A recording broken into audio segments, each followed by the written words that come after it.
Okay so আজি আমি শিকিম ভ্যালুয়েশন অফ গুডউইল ঠিক আছে গুডউইলৰ তিনটা মেথড থাকে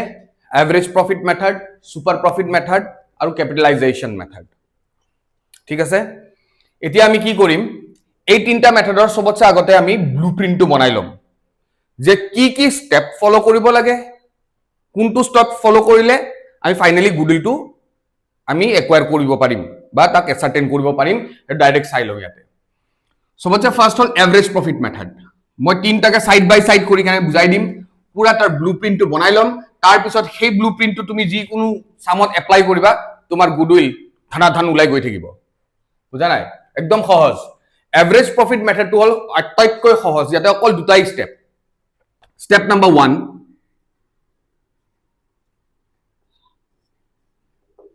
calculate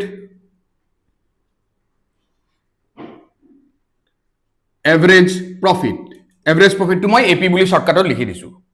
ঠিক আছে calculate average profit তাৰ মানে কেতিয়াবা কব 3 years average profit 4 years average profit 5 years average profit আমি গুটেই গিটা প্রফিট প্লাস কৰিম ডিভাইডেড বাই 5 কৰিম যদি 5 years হয় ডিভাইডেড বাই 4 কৰিম যদি 4 years হয় ঠিক তেনেকৈ আমি কৰিলে আমাৰ এভাৰেজ প্ৰফিট ওলাই যাব এবাৰ যেতিয়া আমাৰ এভাৰেজ প্ৰফিট ওলাই যাব একেবাৰে সহজ বুলি মই কৈছো স্টেপ 2 আমাৰ অকল দুটা স্টেপত গুডউইল ওলাই যায় therefore goodwill equal to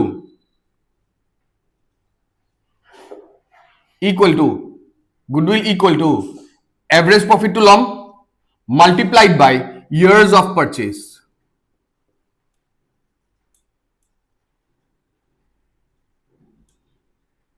হৈ গল দুটা স্টেপতে শেষ very simple super profit আছে পাঁচটা স্টেপ চাই লওঁ step 1 calculate average profit আমি average profit to ইয়াৰ আগৰ নিচিনাই average profit to আগতে উলাই লব লাগিব তাৰ পিছত step 2 calculate capital employed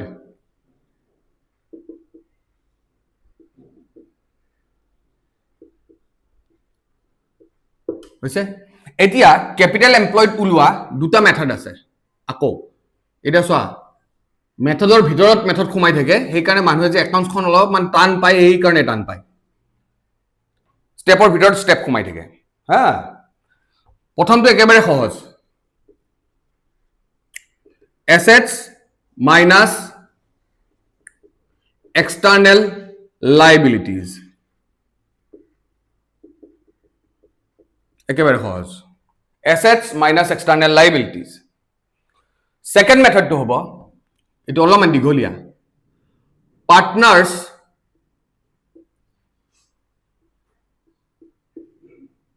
capitals A capital B capital C capital হিহঁতৰ তিনটা পাৰ্টনাৰ থাকিলে তিনটাৰে ক্যাপিটাল গিটা এক লগ কৰি লব লাগিব তিনটা প্লাস কৰি ললো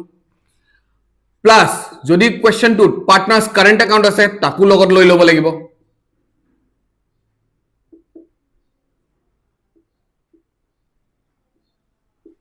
কারেন্ট অ্যাকাউন্ট মই এটা সিম্পল কথা লিখি দিও প্লাস পার্টনার্স কারেন্ট অ্যাকাউন্ট ব্র্যাকেটত লিখিম ক্রেডিট অর্থাৎ যদি ক্রেডিট ব্যালেন্স আছে তেতিয়া হলে প্লাস কৰিব কিন্তু কেতিয়াবা আমি দেখা পাও পাৰ্টনাৰ্স ক্যাপিটাল অ্যাকাউন্টৰ ডেবিট ব্যালেন্সও থাকে ডেবিট ব্যালেন্সটো কিন্তু আকৌ মাইনাস কৰিব লাগিব কথা আছে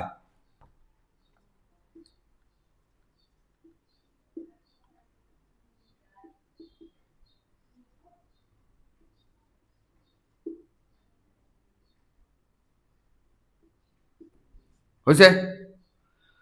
তাৰ পিছত plus general reserve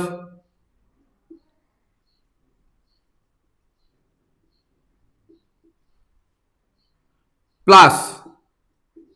profit and loss account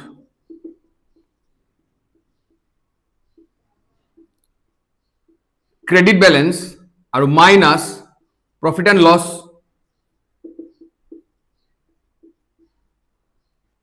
account or debit balance minus nominal assets অর্থাৎ accumulated losses যাক নেকি কয় advertisement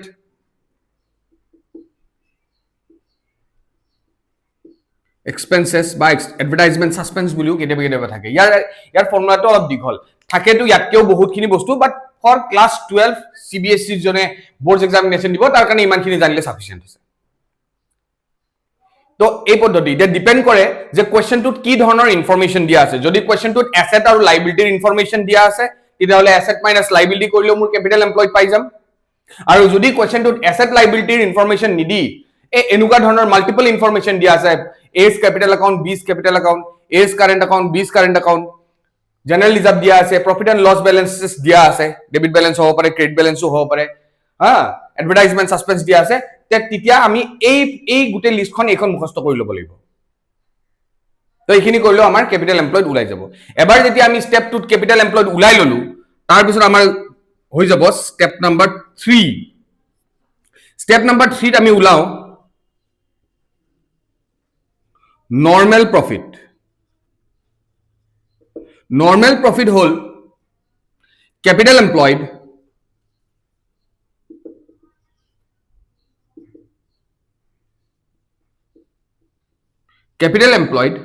মাল্টিপ্লাইড বাই, মোৰ জেগা নাই কাৰণে মই এটা তলত লিখিছো,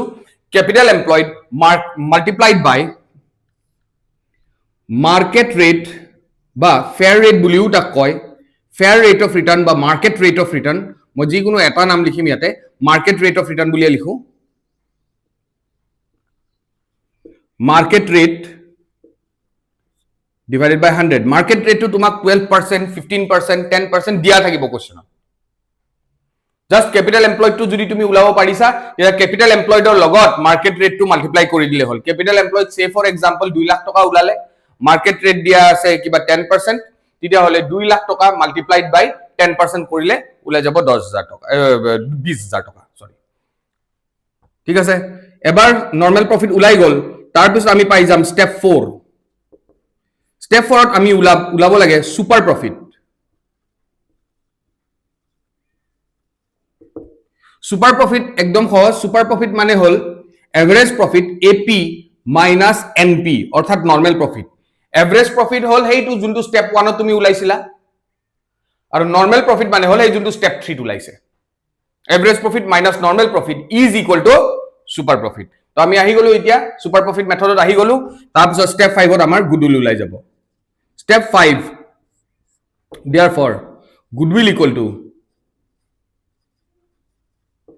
equal to SP অর্থাৎ super profit multiplied by years of purchase.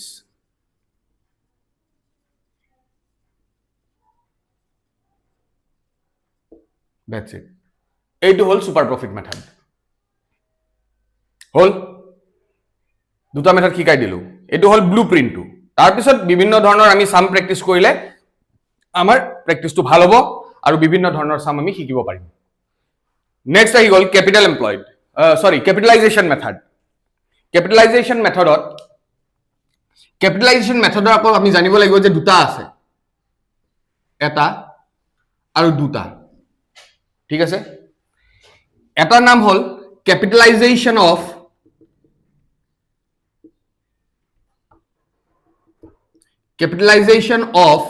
Average profit, AP লিখি দিলো শৰ্টত, আৰু এটা হ'ব ক্যাপিটালাইজেশন অফ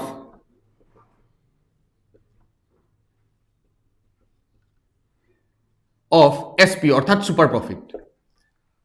কব গলে মেথড থাৰ্ড মেথডে হয়, কিন্তু থাৰ্ড মেথডটোৰ আন্ডাৰতে দুটা ডিভিজনস আছে। এটা হল ক্যাপিটালাইজেশন অফ এভাৰেজ প্ৰফিট বুলিও কব পাৰে,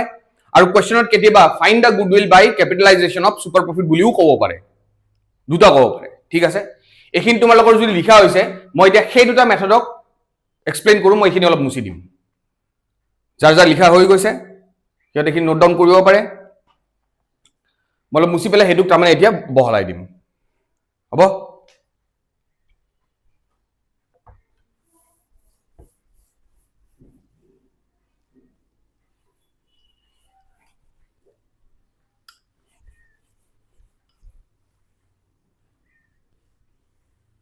ইয়াৰ পৰা মুছি দিলো, অলপ ডাঙৰ কৰি দিম।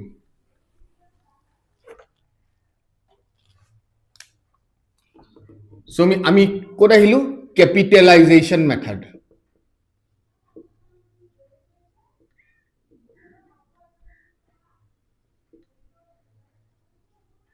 মই কি কৈছিলো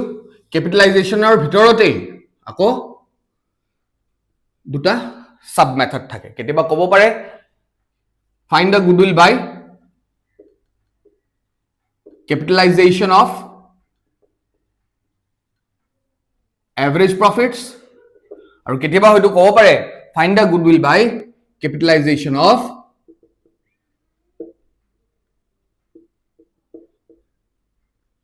super profits ঠিক আছে তো এই দুটা মেথডৰ আকৌ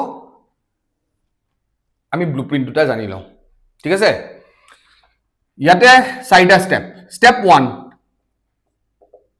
calculate average profits যোনটো as usual average profit ওলাব লাগে হেতুৱে step 1 step 2 capitalized value of day এটো ভালকে ওয়ার্ডটো মনত ৰাখিব capitalized value of average profit capitalized value of average profit sir এই শব্দটো আমি উলিয়াম কেনেকে capitalized value of average profit উলাই কেনেকে একদম সহজ আমি কি কৰিব লাগে is equal to average profit যোনটো step 1 ত অলৰেডি উলোৱা হৈছে average profit টো লব লাগে multiplied by market rate অলপ আগতে যে কৈছো market rate বা fair rate দিয়া থাকিব সেই fair rate টোক reciprocal কৰি লগাব লাগে তাৰ মানে যদি 10% দিয়া আছে আমি 100/10 লগাম উল্টা 12% দিয়া আছে 100/12 কৰিম 5% দিয়া আছে 100/5 কৰিম উল্টা কৰিম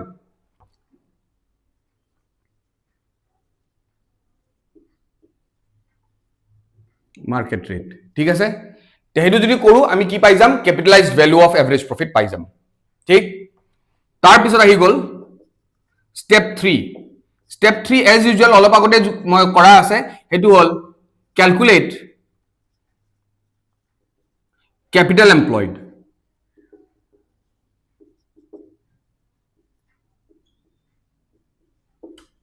যোনটো মই অলৰেডি শিকাই দিছো ক্যাপিটাল এমপ্লয়েড কৰাৰো দুটা ওয়ে আছে ইয়াতো asset minus liability external liabilities কৰিব পাৰো নহয়তো capital account plus current account plus general reserve plus profit and loss credit balance minus profit and loss debit balance আৰু মাইনাস এডভার্টাইজমেন্ট সাসপেন্স বা যিকোনো নমিনাল এসেট যদি আছে বা একুমুলেটেড লসেস যদি আছে আগৰে ঠিক আছে তেহেতু আকৌ এবাৰ লিখি নিদিও ইয়াতে এবাৰ মই অলৰেডি লিখি দিছো তাৰ পিছত স্টেপ 4 আহি যাব goodwill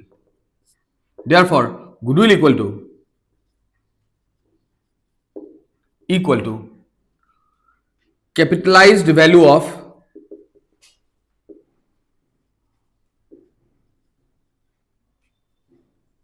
average profit minus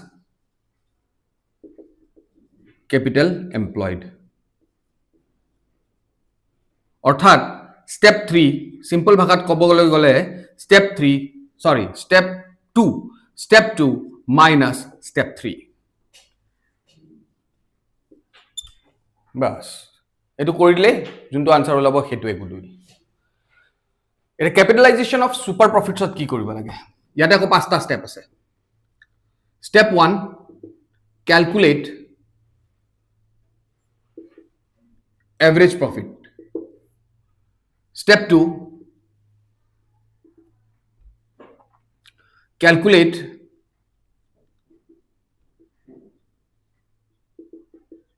capital employed বা capital invested ঠিক আছে এই সেম বস্তুটো আছে আকৌ এবাৰ মই ফৰ্মুলা লিখি নিদু ইয়াতো এসেট মাইনাস লায়াবিলিটি কৰিব পাৰে হয়তো capital account plus current account plus general reserve ইত্যাদি হিখিনি কৰিব লাগিব যি ধৰণে কোৱেশ্চনত প্ৰভাইডেড আছে স্টেপ 3 কৰিব লাগিব normal profit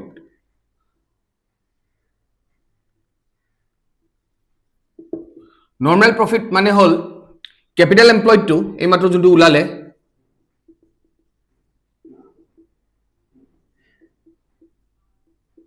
multiplied by market rate 100 step 4 is equal to super profit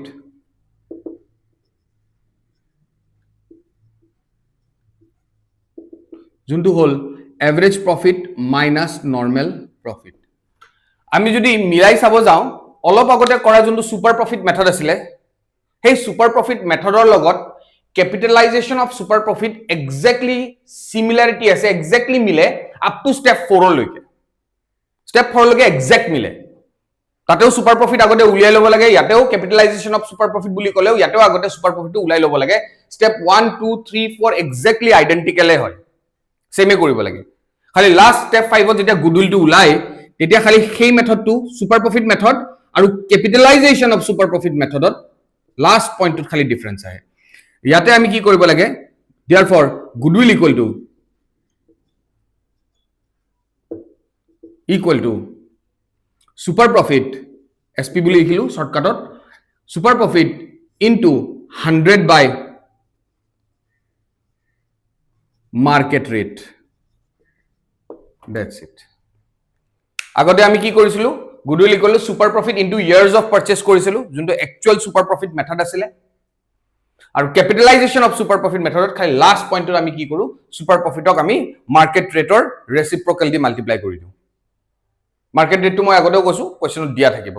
10% 15% 12% দিয়া থাকে হেতু তাৰ reciprocal ঠিক আছে 12% দিয়া থাকিলে 100 by 12 15% দিয়া থাকিলে 100 by 15 এনেকে multiply কৰি দিলে যোনটো ভ্যালু আহিব হেতুৱে goodwill এটো আমি গুটে ব্লুপ্ৰিন্টটো বনাই ললো ঠিক এটা তোমালোকে কি কৰিবা দুটা তিনটা অংক কৰি লোৱা ঠিক আছে